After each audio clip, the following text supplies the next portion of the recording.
Поводом для организации сегодняшнего видеомоста стал политический кризис в Молдове. Я напомню, что 8 марта в отставку было отправлено правительство страны во главе с Владимиром Филатом, лидером либерально-демократической партии. Также был освобожден от должности первый вице-спикер парламента, один из лидеров демократической партии Владимир Плохотнюк. И сегодня с нашими гостями мы будем говорить о перспективах развития ситуации в Молдове, давать свои прогнозы. Молдавия вступила сейчас в период такой неопределенности. Нет правительства, нет парламентского большинства, нет правящей коалиции какой-то. Все говорят об угрозе досрочных парламентских выборов. Но, наверное, есть смысл сначала какие-то факты привести. То есть, если следовать законодательству, то график событий, он может быть примерно таким. На следующей неделе ожидается, что президент Николай Тимофти выдвинет кандидата в премьер-министры. После этого у парламента есть 45 дней, чтобы утвердить или не утвердить новое правительство. Если правительство появится, значит, появится какое-то новое парламентское большинство, и оно доработает до очередных выборов в конце 2014, начале 2015 года.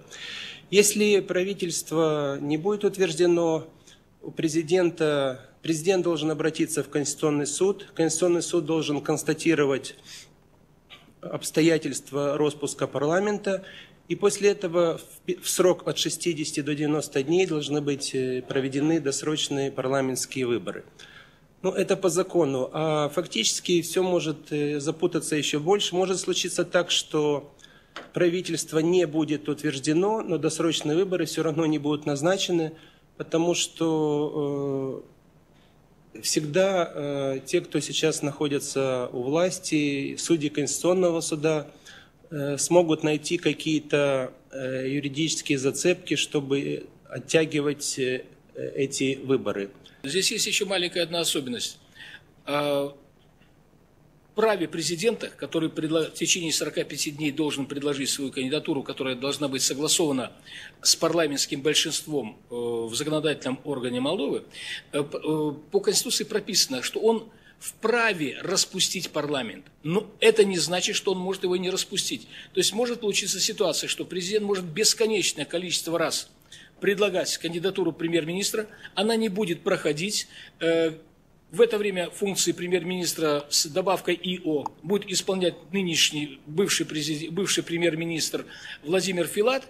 И так может продолжаться вплоть до начала 2015 года, когда подойдет срок парламентским выборам. Кроме того, здесь еще есть один очень маленький нюанс, который пока не вышел на поверхность, но его нужно уже, наверное, сегодня учитывать. В Конституционном суде сейчас закончились полномочия 2 судей.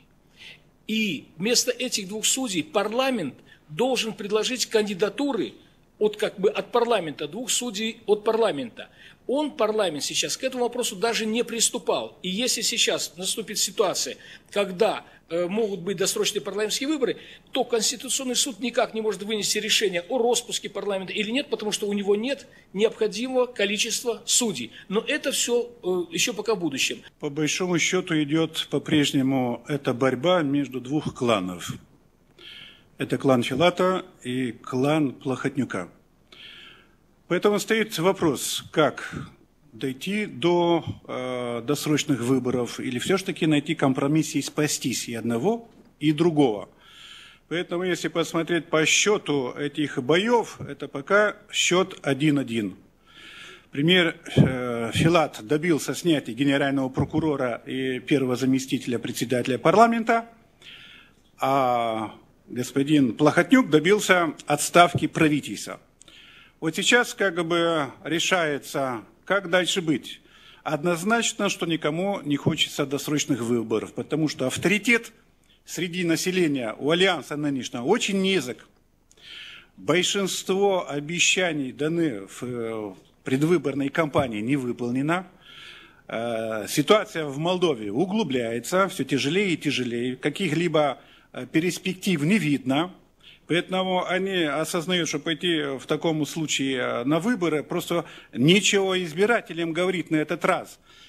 Если в 2010 году говорили о европейской интеграции, справедливость, правовое государство, верховенство закона, то это все испарилось. Просто им сейчас нечего говорить.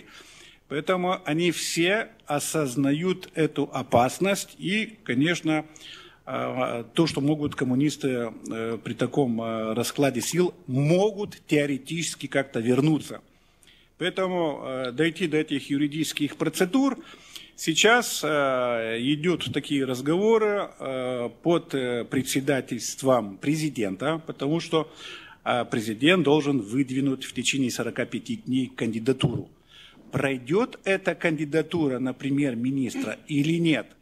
Поэтому у него есть, согласно нашего законодательства, 2 попытки в течение 45 дней. Поэтому первый вопрос: кого президент выдвинет в премьер-министры? И здесь большая опасность, потому что 2 составляющие альянса, они заявили, что мы господина Филата не поддержим. То есть пойти заранее на провал как-то не хочется.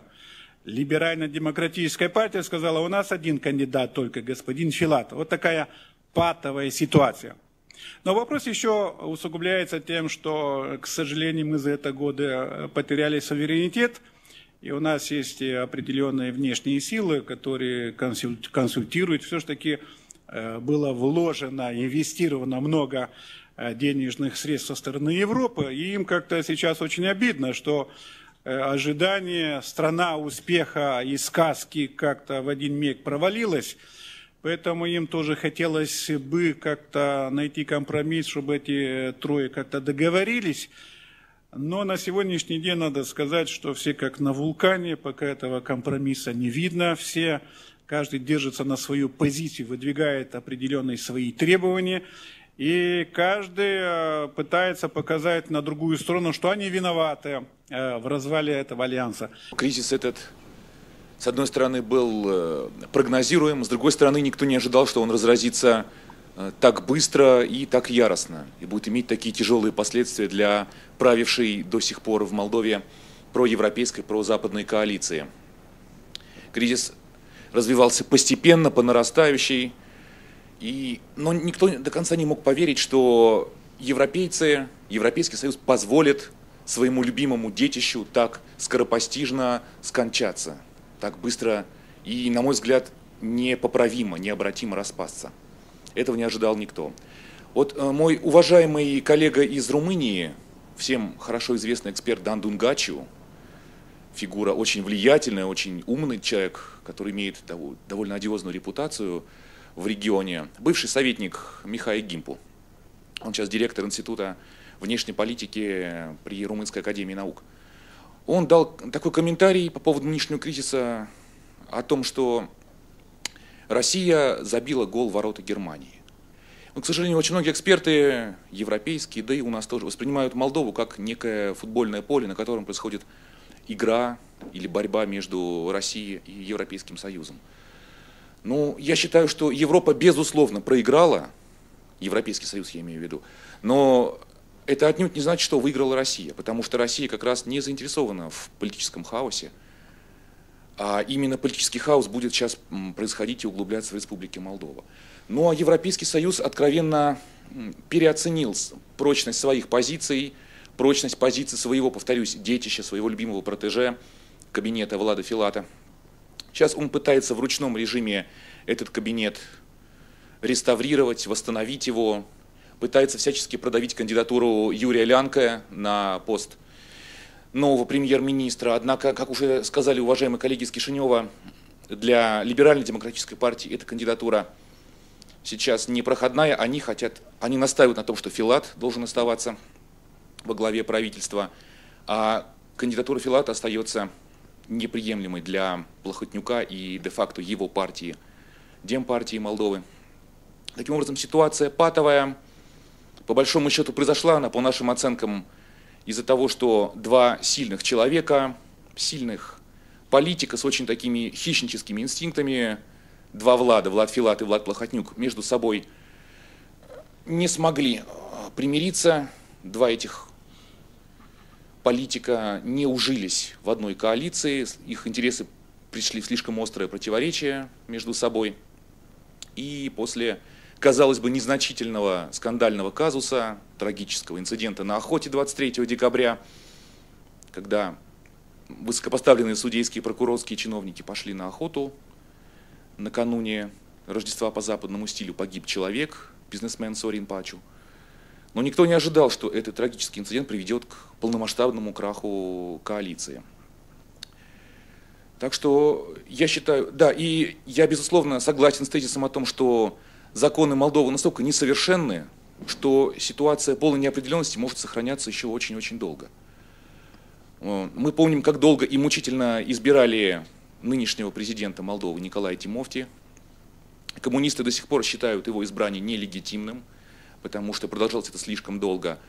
И, как уже нам сказали, законы настолько неопределенны, что позволяют сохраняться некому де-факто кабинету, позволяют нынешним министрам исполнять свои обязанности, неопределенное совершенно количество времени. И действительно, никто из партий Альянса не заинтересован в досрочных выборах. Меньше всего, пожалуй, заинтересована в них Демократическая партия Молдовы, потому что она очень сильно потеряла свой рейтинг, потеряла свою репутацию. Наиболее стабильный электорат, безусловно, у либеральной партии ГИМПУ. За них всегда голосуют 10-12% избирателей Молдовы. Это единственная партия в Альянсе, которая имеет по-настоящему свою идеологию. Идеологию очень четкую, очень жесткую, идеологию румынизма, идеологию русофобии. Но, по крайней мере, за их идейную принципиальность их надо уважать. Две другие партии напрочь лишены всякой идеологии. Именно поэтому между ними и возможны всевозможные сделки, комбинации, блокировка друг с другом и с кем угодно. Поэтому возможны самые разные варианты коалиции и блоков. Главная проблема в том, что Россия сейчас не имеет той силы, дружественной себе, с которой могла бы эффективно работать. Потому что ни ПКРМ, ни прочие партии левого лагеря при всей своей пророссийской, проевразийской риторике на самом деле пока еще не проявили себя в качестве сил, способных на реальную пророссийскую деятельность. Поэтому, как бы ни развивался кризис дальше в Молдове, пока Россия не найдет, с кем ей работать, ее стратегические интересы в республике не будут защищены.